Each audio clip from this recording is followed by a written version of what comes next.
right, today we are going to wrap up our Advent series, which we're calling This Changes Everything.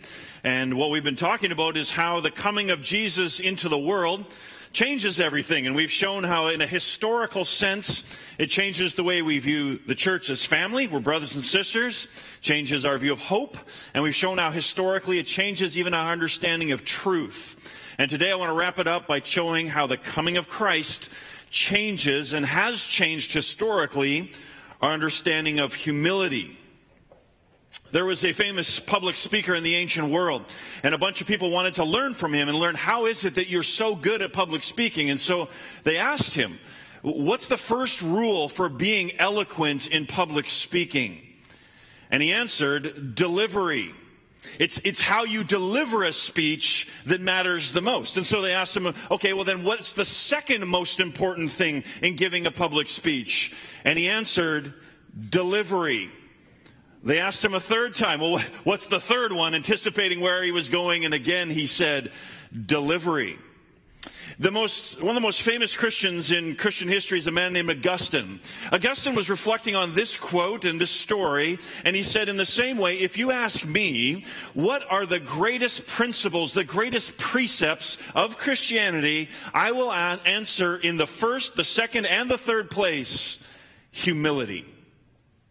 In fact, Augustine went on to say, humility is the foundational virtue of all virtues. It's the root under all good things, like patience, like love for one another. Humility is the foundation of all other virtues. And of course, we also know that the flip side of this is pride. Pride is the root of all of our problems. It's pride that is at the root of your anger. It's pride that is at the root of your self-centeredness. It's pride that causes you to knock heads with other people. It's either their pride or it's your pride, or if we're being really honest, it's probably both. C.S. Lewis captures, I think, this so well, this effect of pride in bringing destruction to our relationships. He wrote a famous little book called The Great Divorce. And in this book, he imagined kind of a fictional hell. And so this man arrives in hell, and what he discovers is this sprawling suburb of houses. Think like Los Angeles, like endless suburbs of houses, except they're all empty. And so he asked someone, what's the deal with all this? And it's explained to him that when somebody arrives in hell, they move into one of the houses. And all the new people move into a subdivision. But then pretty quickly, a man has a quarrel with his neighbor. A woman has a quarrel with another woman in her neighborhood. And so, because there's so many houses, they just move into another neighborhood. But then they still have some interaction, and so they have another conflict. And so then they move farther and farther away. And this just keeps on going on. And so then the man asks, well, what about those people who've been here for thousands and thousands of years? And here's the response.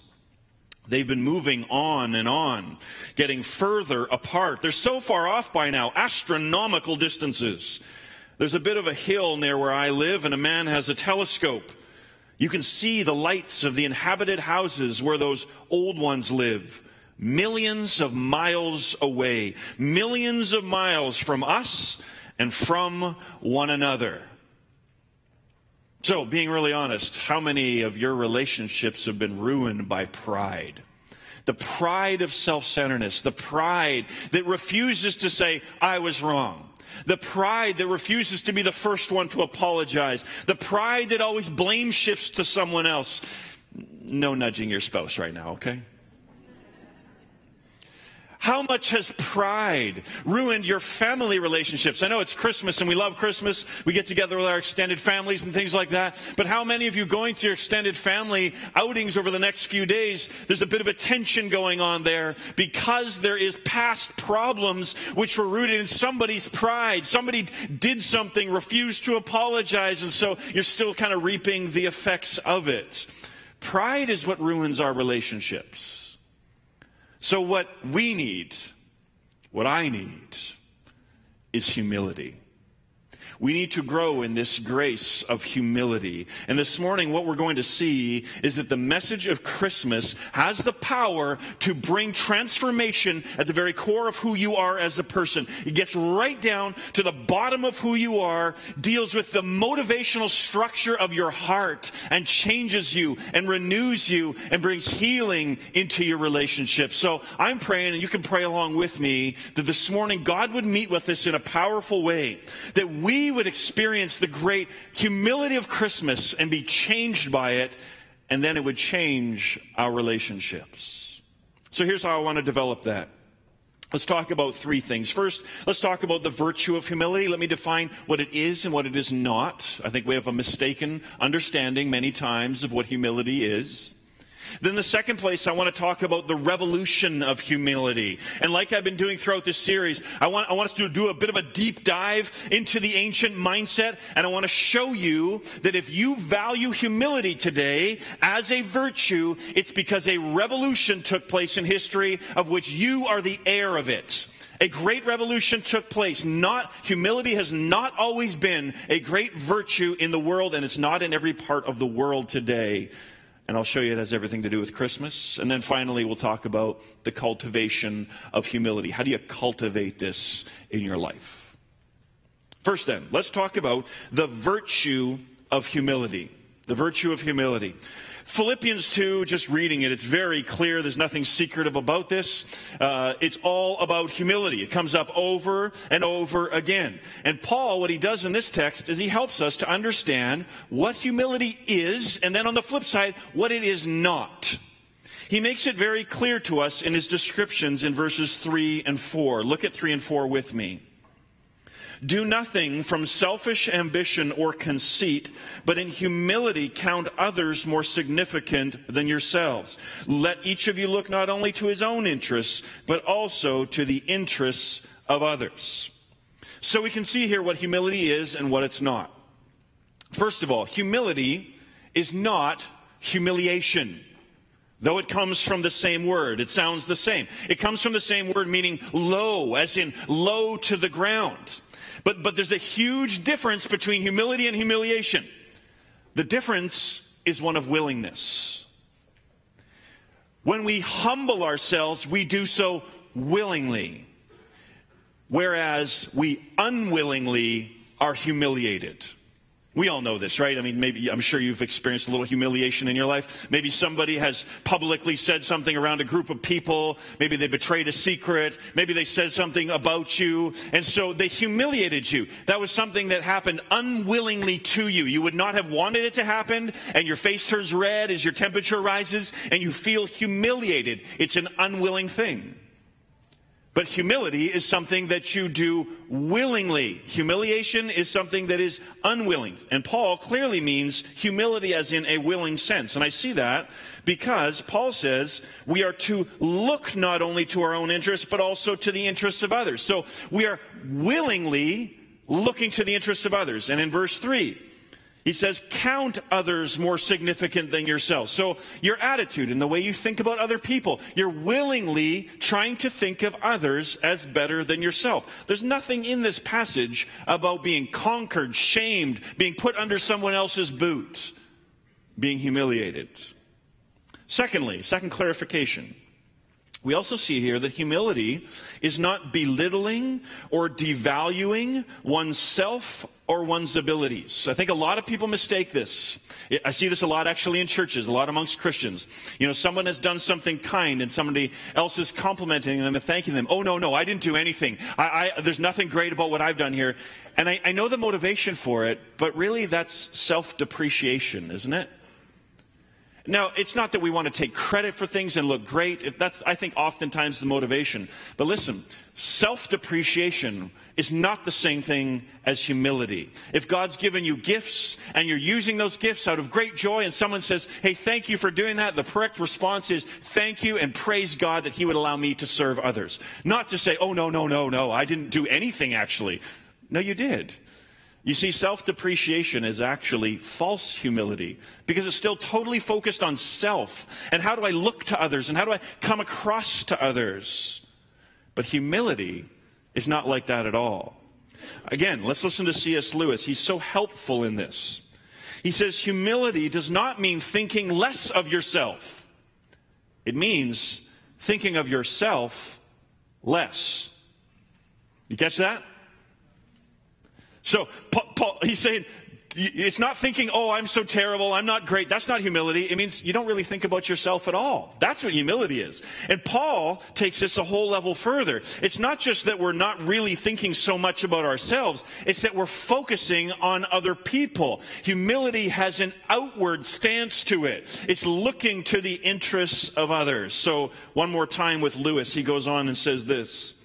Do not imagine that if you meet a really humble man, he will be what most people call humble nowadays. He will not be a sort of person who is always telling you that, of course, he is a nobody. Probably all you will think about him is that he seemed a cheerful, intelligent chap. I love the English there. He seemed a cheerful, intelligent chap who took a real interest in what you said to him. He will not be thinking about humility. He will not be thinking about himself at all. So, let me give you a working definition of humility that emphasizes this outward action side to humility. It's from a man named John Dickson. Humility is the noble choice to forego your status, deploy your resources, or use your influence for the good of others before yourself. So I think that what's not great about that definition, it doesn't begin with that kind of attitude, mentality of humility. I think it's underlying it. An attitude that has an accurate view of self before God and before others, and then chooses to take all of my status and my power and use it on behalf of others. Now, I don't think I've really said anything controversial at this point, have I? In our culture today, humility is something that is quite highly prized. And I don't just mean in Christian circles or religious circles. I mean just right across culture. So I'll give you a couple of kind of secular books that really prize this. There's a very famous business leadership writer named John Collins. He's written a lot of books, and one of the most famous books that he's written is called Good to Great. And what he does in this book is he has researched with his team how good companies like Gillette have made it from being just good companies to being great companies. And so he gives his answers for how companies do this. And one of his primary answers, of his 5 answers, is what he calls level 5 leadership. Great companies have level 5 leadership. And he defines level 5 leadership as a person who is a CEO probably, who has steely determination and an attitude of humility. So right there, in a secular business leadership book, humility is held up as one of the greatest ways. If you want to be great in business, this is what you need. Or one of the most famous kind of self-help books in our culture, Stephen Covey's book, 7 Habits of Highly Effective People. Getting a little old now, but still a very famous book. In that book, Stephen Covey says humility is the mother of all virtues. So kind of like I was saying before, I said foundation. He's saying the mother of all virtues. So in our culture, we prize humility. We think it is a very good thing. And we love stories about this too. These are our greatest stories, aren't they? Maybe one of the great stories that we enjoy is the story Les Miserables, where Jean Valjean, after he gets out of jail and he establishes himself and he becomes quite wealthy and powerful, then he almost gives all of that up. He sacrifices almost everything, including his own life, in order to raise Fantine's daughter and to see her do well in the world. He uses all his resources and sacrifices himself for the good of another. We love those kind of stories. We love that kind of humility. So nothing controversial here.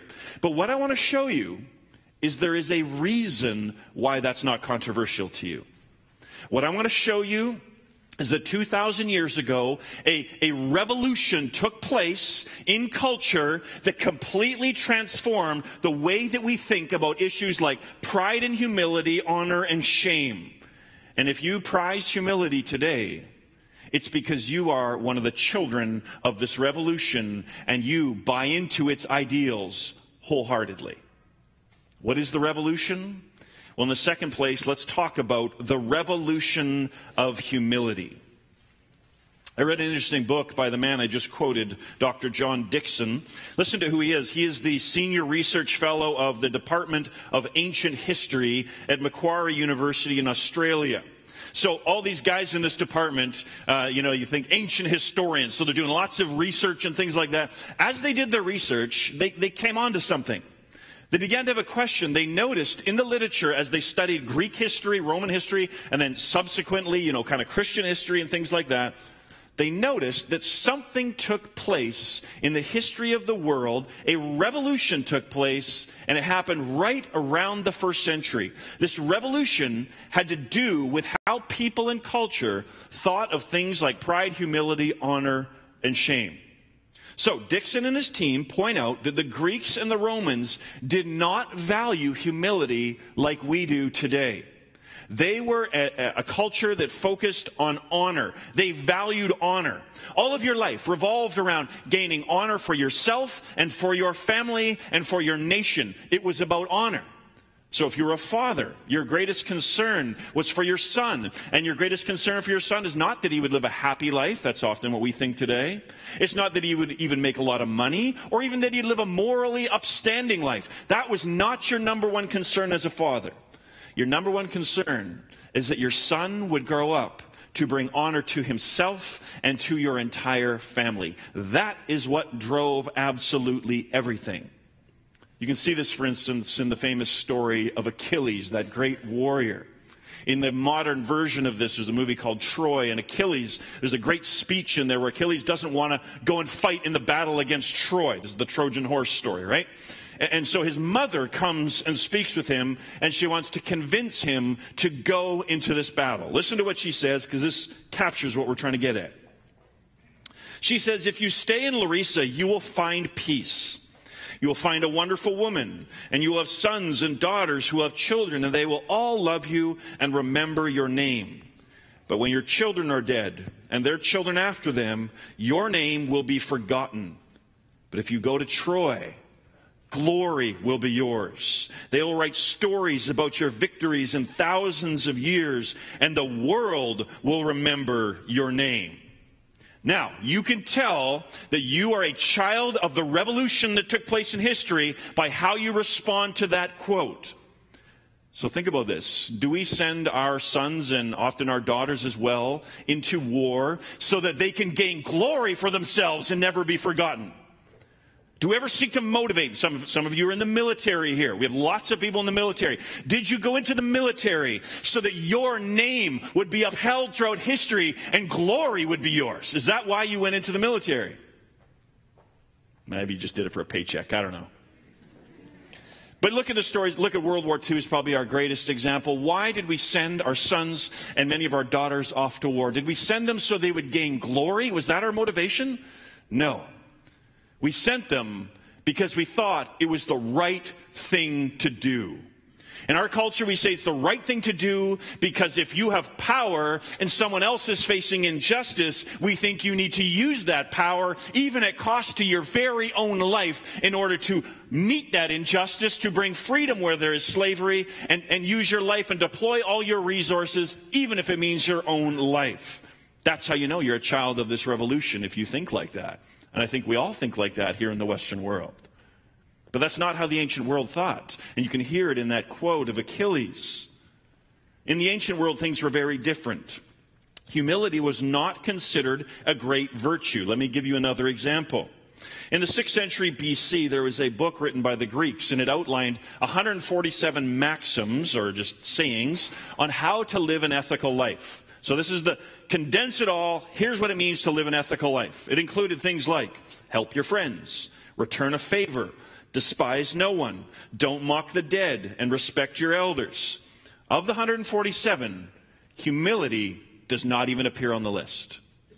So we just said John Collins, Stephen Covey, secular leadership books, and of course Christianity would say, if you're going to make a list of what it means to live ethically, what it means to have a good ethical life, we're going to put humility either at the top or at least maybe the top 5 or something like that. It's going to be right up there. It doesn't even appear on their list. The reason for this is because they viewed humility to be the same as humiliation. So the only way that you would humble yourself is perhaps before the gods. And you humbled yourself willingly before the gods because the gods could kill you. That's why you did that. So it's not really willing. It is, but it isn't, if you know what I mean. But what you did not do in the ancient world is show humility to someone who is your equal And especially you did not show it to someone who is less than you in the system of life, the class system of life. And in this context, people thought nothing of praising themselves or having others praise them. Because if you'd earned it, you deserve the honor. And so we see this all throughout ancient history. You remember, for instance, in Luke chapter 2, at Jesus' birth, we read about Jesus being born during the reign of, who is it? Well, I'm thinking a little higher level. He's the local guy. Caesar Augustus, right? Here's a little tips on Caesar Augustus. At the end of his life, he wrote a 2,500-word list of all of his achievements. He had it inscribed in bronze and put over top of his grave. Copies were also sent all around the empire. And nobody cringed at the kind of blatant self-congratulation of this list. He describes his 35 accomplishments. Let me give you a couple. Number 10. My name was inserted in the hymn of the Salii by a decree of the Senate. I don't know why that's great, but it was great for him. Number 15, to each member of the Roman plebs, I paid my father's will under my father's will 2 months' wages. So he paid a whole bunch of people 2 months' wages. Number 25, I made the sea peaceful and freed it of pirates. Number 34, he describes how after he passed his power off to the Senate, he says, after this time, I excelled all in influence. Now you might think, well, this guy's the emperor. That's what emperors do. They boast about themselves. But the average person did this as well. Remember, just as a man, you wanted to gain honor for yourself through your son. And it was all about this honor. Another example would be Josephus. You know, he's a Jewish historian. He wrote an autobiography. So he wrote a biography about his own life. Here's how he begins. While still a mere boy, about 14 years old, I won universal applause for my love of literature, insomuch that the chief priests and the leading men of the city used to constantly come to me for precise information on some particular in our ordinances. I mean, can you imagine somebody starting an autobiography nowadays with, here's why I'm great and you should read my book? I can think of a few famous people that actually do begin like that, but we'll leave them out of the way. For them, though, this was perfectly normal. If you'd earned it, you deserved the honor. But we, in our culture, we cringe at this kind of boasting.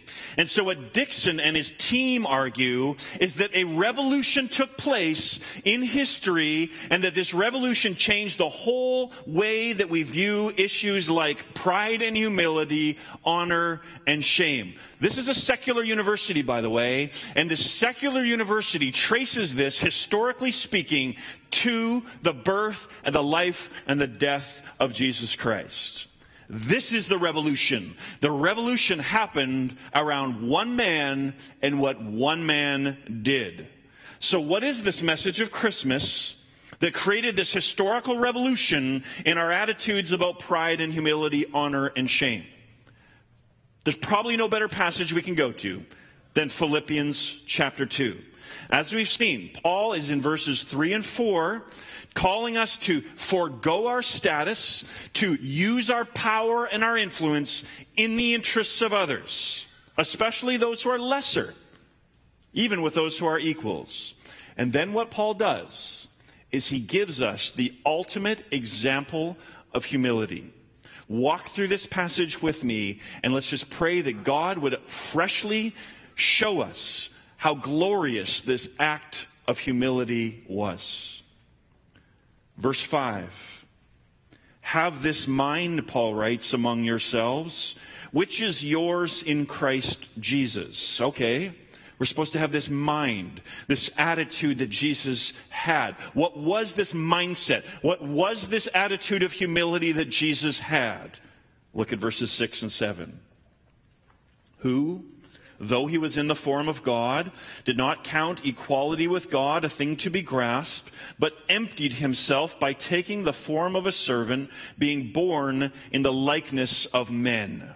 Now, what a shock this verse was to the ancient world. What a shock it should be to you and I today. But oftentimes we've heard this story so many times, and if you've been in church for most of your life, you've heard many sermons on this passage, and maybe even right now you're checking out, you're just saying like, I haven't heard this passage so many times.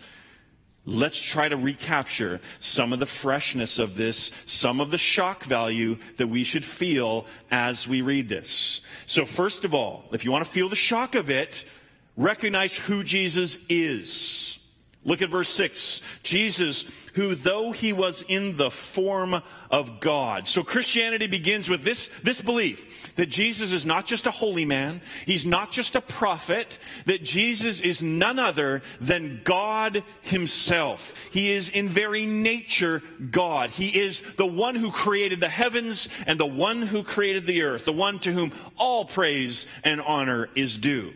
So if anyone deserves honor and worship and praise, if anyone's earned it, it's Jesus. But once you've grasped who he is, then grasp what he did. To our shock, verse 6 says, he willingly gave up all of that honor and made himself low. All that honor that was due to him, he gave it up. Notice he says, he did not account equality with God a thing to be grasped. That is, he didn't cling on, grab on to all that honor that was rightfully his. He didn't grasp it and hold tightly to it. But rather, he emptied himself by taking the form of a servant, being born in the likeness of men. Now, just be clear. It's not that he ceased to be God when he became a man. No, God became a man. He gave up his rights as God. That is, he gave up all the privileges that were properly due to him when he became a man. He voluntarily, this is humility, he voluntarily lowered himself. What we see in this text is a high, low, high movement. This is what we see. High. Jesus was high. God, creator of all things. He begins to lower himself. And what we see here is a ladder of lowering. It's a ladder where he takes a step down. He takes a step down. He takes a step down. So right now what I'm seeking to show you is he voluntarily lowered himself by becoming a man.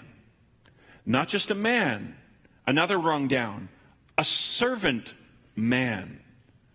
Now you think that if Jesus, God's going to become a man, okay, that's interesting. He would do that. That is lowering himself a lot. Why would you want to do that? But okay, if you're going to do that, if he's going to become a man, then surely he will enter into this world with great ceremony, with great honors given to him. So he'll send 1 billion angels ahead of him to clear the way. Billions of angels singing in choirs and great trumpet blasts. And then Jesus himself, he'll enter this world with a great blast. Maybe he'll just split the sky open, tear it apart, and come walking through and be like, I am here. Maybe he'll send an archangel ahead of him saying, behold, everyone, your maker, your creator, the one who has given you life and breath and everything else. Bow before your maker. And if we had any sense at all, we would fall on our faces before him and say, oh, it's the one who's made us. He's here. Let's all give him the worship that is due to him. And with great pomp and ceremony, he would set up a great throne in a great palace upon the earth. And he would reign there as the one to whom all honor and worship is due. But that's not how he came. The King of all kings, the creator of all, humbled himself and put on human flesh and came as a vulnerable little baby on a quiet night, unknown to the vast majority of the world. It says he emptied himself by taking the form of a servant. He came as a servant? Wait a minute. God? A servant God? Who's ever heard of such a thing? Gods don't give up their positions of honor in order to become a man, and even worse, to take another level down, to become a servant? What kind of God is this that he would do such a thing and give up his honor? Why would he do that? But the ladder has not gone down far enough yet. He lowered himself another step. Look at verse 8. And being found in human form, he humbled himself by becoming obedient to the point of death, even death on a cross. Now, the problem why you don't see that one is because we often we've sanitized the cross. So God becomes a man. That's a step down. Not just a man, becomes a servant to all men. And then we read that he doesn't just become a servant, but this God-man, this servant God, now has become obedient to death. Wait, the God-man is going to die? But notice that little phrase. Again, this is where we can't really grasp this because we've heard it so many times. It doesn't just say death. He didn't die of old age. That still would be something. No, it says even death on a cross. The reason why we are not shocked by this is because we've largely sanitized the cross. The cross, even look at our cross up on the side here. It's all polished up. It's sanded perfectly. It's not a rough beam that you would get splinters on. I don't say it's wrong that we do this. You have a cross, many of you around your neck. It's got gold on it. Maybe it's even got some diamonds on it. But listen, do you realize what we're doing when we put a cross on the wall? Do you realize what the cross is? It is perhaps the greatest instrument of torture ever devised by human beings. To get a modern equivalent, which doesn't actually even fully capture, but is as close as I can get, the modern equivalent would be for us to take that cross down and to put an electric chair up on the wall and to hang it there. It'd be like you putting a necklace and hanging a little electric chair around it. Why would you hold a greatest instrument of torture around your neck? Why would you turn an electric chair into jewelry? And yet that's what we've done. I'm not saying it's wrong, but I'm just saying let's capture what it is that we're talking about here. Let's get what's really happening, that the God-man would lower himself not just to death, but to death on a cross. But let's go further. It's not just that it's an instrument of torture. The cross was also devised by the Romans to be the greatest instrument of humiliation. Not just pain, humiliation. Read the story of Jesus' arrest and all the trial and then his crucifixion. Read it all through the lens of shame and humiliation, and you'll just see it's coming out everywhere. Kings wore purple robes. Purple's the symbol of royalty. The guards dressed Jesus in a mock purple robe, knelt before him and made fun of him as if he were some sort of king. Kings wear crowns upon their heads. They took some thorns, wrapped them into the shape of a crown, and then they pressed them into his skull.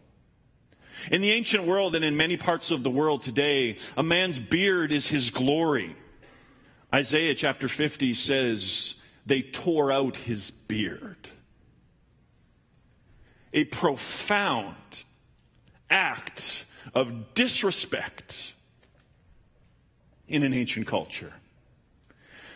The cross is not just designed to torture, it's designed to shame.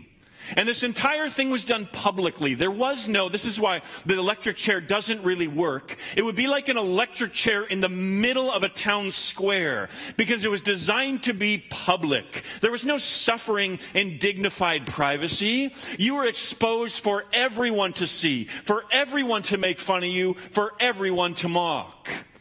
And so they spit upon him publicly. They made fun of him publicly.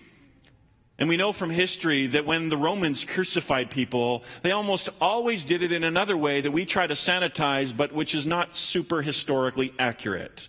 We show Jesus with a nicely placed loincloth. Crucifixion victims were almost always crucified naked. You were exposed. We don't know if Jesus was or if he was not. The text doesn't say if he was naked. But considering the historical evidence, we strongly think that he was. You see how we can't sanitize that. The humiliation of it all, the shame of it all, that he, Jesus, is being mocked like this. Oh, he was despised and rejected. A man of sorrows and familiar with suffering, like one from whom men hide their faces and don't even want to look at. He was despised and we esteemed him not. There's an interesting little piece of archaeological evidence that shows the shame of the cross, the shame of what was going on. We'll show it on the screen. It's a crude piece of graffiti. It dates back to just a few decades after the time of Christ. And what you see is a boy standing beside a cross with his arm raised up in worship. And on the cross is supposed to be Jesus, but you notice Jesus has the head of a jackass. And the caption in Greek It's in Greek, but what it reads is, Alexamenos worships his God. So apparently there was a young boy, or maybe a teenage boy, and he worshiped Jesus as his God, and his friends are mocking him and humiliating him because they think that the God he worships is a jackass of a criminal. That's the shame that was associated with the cross. So here's the million-dollar question. Why? Why would God walk down the ladder of shame like this? Every step, taking away the honor that is due to him. And even further down, not just losing the honor, but taking on mockery, taking on humiliation. Why would God do this? Well, the answer to that question is verses 3 and 4. He did nothing out of selfish ambition or conceit, but in humility, Jesus counted others more significant than himself. He not only looked to his own interests, he looked to the interests of others, meaning he did all of this for you and for me. He went to the cross. He was born and then went to the cross so that you and I might be rescued, for we could not save ourselves. We were lost in our sins. We were under condemnation, but God, in this tremendous act of humility and love, lowered himself, walked down the ladder of shame in order that he might bring us back up the ladder into glory. That is why he did it. There's a story about a missionary who was serving in a very hot and dry part of Africa. And in this place, there was a well, but it's not like wells like you and I think of, where you put the bucket way down and then you bring out a big thing of water. It was such a dry place that they had to sink deep shafts down into the ground. And there was no water at the bottom, but what would happen is the water would condense on the walls of the well. And so what you needed to do is people would go in every day and they would scrape the water off of the walls so that it would drain down to the bottom of the well where there was no water, eventually making a little puddle. Then you would take rags, scoop up the water, and you would squeeze it into a bucket so that people could have some water to drink. One day a man was going down to do this job, and he fell. And he fell all the way down the well, and he broke his legs so that he was lying on the bottom of the well. Everyone looked in. They heard his cries for help, but nobody would go down to help him. He was a big man. And everyone knew if you tried to go down to help him, you would try to carry him up, and you too would fall down, so you would probably die in trying to save him. So no one did anything until the chief came out. And in that tribe, as so often in these tribal structures, the chief was the strongest and largest man in the entire tribe. And he stood looking down the well, and he stood there for a few moments, and then he took off his tribal robes, and he laid them aside. He took off his headdress, which was his version of a crown, and he laid it aside. And then the chief of the tribe climbed down into the well. The chief got dirty. The chief risked his life, went to the bottom, and pulled that man out and rescued him. Friends, this is the story of Christianity. This is the story of Christmas. That God, in a great act of humility, took off his crown and laid it to the side. Took off his royal robes, laid them to the side. Left all the glory of heaven that was his, came down into this dark well of this world where we as a human race were lying broken on the bottom of the well, unable to rescue ourselves. And Jesus didn't just risk his life to rescue us. He gave up his life to rescue us. So Jesus traded worship for mockery. He traded adoration for someone's spit coming down his face. Jesus traded the crown of glory for thorns twisted and pressed into his skull. He traded power for weakness. He traded his mighty omnipotent strength for being punched in the face. He, the healer of all, allowed himself to be scourged 39 times with the cat of nine tails. And the message of Christmas is, he did this for you and for me. He did this to rescue us. He went down the ladder of shame And for this, the verses go on to say, because he did this, therefore, verse 9, God exalted him to the highest place. God says, if you will do this, my son, I will give you the highest place. I will give you the name above all names. I will give you all the worship and honor that is due to you. For you were at the high place. You went to the low place. And so I will bring you up to the high place. And so, friends, this is the message of humility. The message of humility is simply that we need to humble ourselves like our Savior. The way to greatness is to become low. The way to glory is to humble yourself. The way to be pleasing to God is to give your life on behalf of others. So Dixon and his team, as they studied all of this, that was their conclusion. That historically speaking, no spiritual sense at all from their perspective, a revolution took place, and that revolution in history had everything to do with this man Jesus who scorned the shame of the cross, and because of this was exalted to glory. So Dixon and his team concluded this way: honor has been redefined, greatness recast. If the greatest man who has ever known chose to forego his status for the good of others, greatness must consist in humble service. The shameful place is now the place of honor. The low point is the high point. And that's what we see in this passage today. This high, low, high movement that Jesus walked, and then what he calls his followers to walk as well. That's the revolution. Now let's just spend 3 or 4 more minutes and get this really practical. Let's talk about the cultivation of humility. How do you cultivate this in your life? I think we all need to hear this. I don't know about you.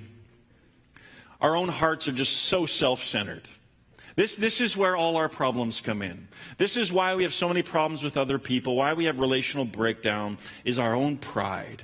We need a humble heart. So how do we get that? How do we cultivate that? 2 things from this text. First, cultivate humility by just filling your heart with the message of Christmas. This is the way you do it. You cultivate it by filling your heart with the message of Christmas. Isn't that what Paul is calling us to do? Verses 3 and 4 is the command: be humble, act humbly. But how do you do it? How do you stop being so self-obsessed? Well, Paul goes on, and he shows you how to do it. You develop the mindset, the attitude of Jesus. Because you see, notice what Paul doesn't do. And this is what I don't want to do as the preacher. Don't want to just get up and say, you need to be humble, now act like it. Get to it, people. Here's where you're bad at it, and this is how you need to be better at it. Come on, let's do this. It's because that can't get to the deep motivational structures of your heart. That kind of command of me hammering you or Paul hammering you, it's not going to change your hearts. And right at the root of all this is not just actions. At the root of it is a motivational structure that's wrong. It's a motivational structure that is inward bent. We are the bent ones. We are bent in on ourselves. So how then do we get bent and straightened so we're going more outward? How do we do that? Not by getting hammered, but by having our hearts melted. If you want to bend a metal rod, you can hammer it all you want. It might bend a little bit, but you might break it if you keep hammering it. If you want to bend metal, you heat it up, you melt it, and when you do that, it'll retain its shape. And what Paul is seeking to do with us in verses 5 to 11 is to melt our hearts. To just melt our hearts with, this is what God has done for me. He who is high walked the ladder of shame to become low so that I might be able to be taken up into glory. And when you see God himself doing this, you're brought up into the story of the world, the story of history, the story of the universe. You see the supreme being doing this. What it does is it melts your heart. So that's the first way. You got to change the motivational structure of your heart. How do you do that? By just living daily in the good news of the gospel. That's why you need to read the Word, be in the Word all the time. It's why you need to be in church on Sunday. Not because there's a rule, but because when we're here, we sing the gospel, we preach the gospel, we celebrate in the baptism, in the Lord's Supper, and so we're renewed constantly. We need to constantly be putting ourselves back in the story of this good news and having our hearts melted again and again and again. For we are the bent ones, and we need to be straightened. Second, cultivate humility by serving others. This is so obvious in the text, isn't it? That's the whole point of it. Humility is not just an attitude. It's an attitude that shows itself in action. Jesus didn't just have a good attitude of humility. His attitude showed itself in action. So here's my challenge for you at the end of this message. What is one specific way that you can use your power and influence in service to others this week? Let's get really practical. Just one way. You can think of maybe millions if you want, but let's get one tangible way that you can use your power and service for the good of others. I mean, think about this. This will bring renewal to your marriage if it's broken. If you think, okay, what could I do for my spouse that they know I wouldn't really want to do, but they would like me to do, and I do it? What is that thing? What could you do for your spouse? This could bring renewal to your marriage if you start having that kind of attitude. How could I serve my spouse? What an attitude shift. What a transformation if you were bent on serving your spouse and looking out for what their interests are. This would bring complete renewal in your workplace. What would happen in your office and all the dynamics and things that go on there, all the drama that happens? What would happen if you were saying, how could I serve those who are not just my superiors, those who are my equals, who compete with me, and those who are beneath me, who want my job? What if I serve them? How could you serve them? This will transform your extended family. So it's Christmas time. There's a whole lot of conflict about to come some of our way as we go to our extended family gatherings. I know because, we come back from Christmas and lots of times people are like, oh, it was good, but oh man, I was glad it was only 24 hours. But what would change is if you walked in with your extended family this Christmas and your whole attitude was, how can I serve people here? How can I make this a great time for other people? Rather than being bent in on yourself and your own needs. It would renew your extended family. It will transform and renew our church. What if this next year, rather than guarding our own time and our finances or things like that, we said, I'm going to pour myself out. I want to see a strong church for the sake of the glory of God in this city, and I'm going to work and labor to that end. Oh, it would change everything. And it will transform the world, bring renewal to the world. What can you do to serve the poor, the hurting, the handicapped, the elderly, the unborn, the orphan, or the single parent? There's opportunities everywhere around us. What is one specific way that you can use your power and influence in the service of others? And I would be remiss if I didn't end this way. Perhaps there are some of you here this morning who you're just looking into Christianity. This is new to you. You're not a Christian. You've heard all kinds of things about how terrible Christianity is, all kinds of stories on, the God of the Bible is horrible and he does all these horrible things. Listen to the God of the Bible. Here you have what the God of the universe is really like. Is this not an admirable picture? Is this not the kind of God you want to worship? A God who would humble himself like that for you when you didn't deserve it? He would do that? Oh, that's a glorious God. Perhaps today you say, yeah, I want to worship that God. Bow your knee before him and just say, Jesus, you're the God I want to worship. I want to turn my life over to you. I want you to forgive me and to rescue me. Come and save me, because he is so worthy of worship. Who has ever heard of a God like this, who would descend the ladder of shame in order that you might be brought to glory? Let's pray. We praise you, O God. Praise you that you are a humble God.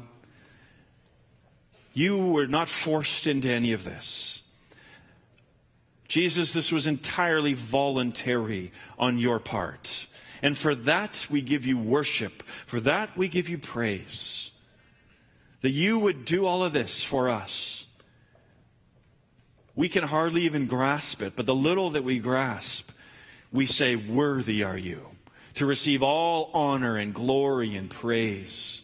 Worthy are you, Jesus, the Lamb of God who gave his life on our behalf. Worthy are you that you would do this in our place. We give you our praise and our worship, and it's in your name that we pray. Amen.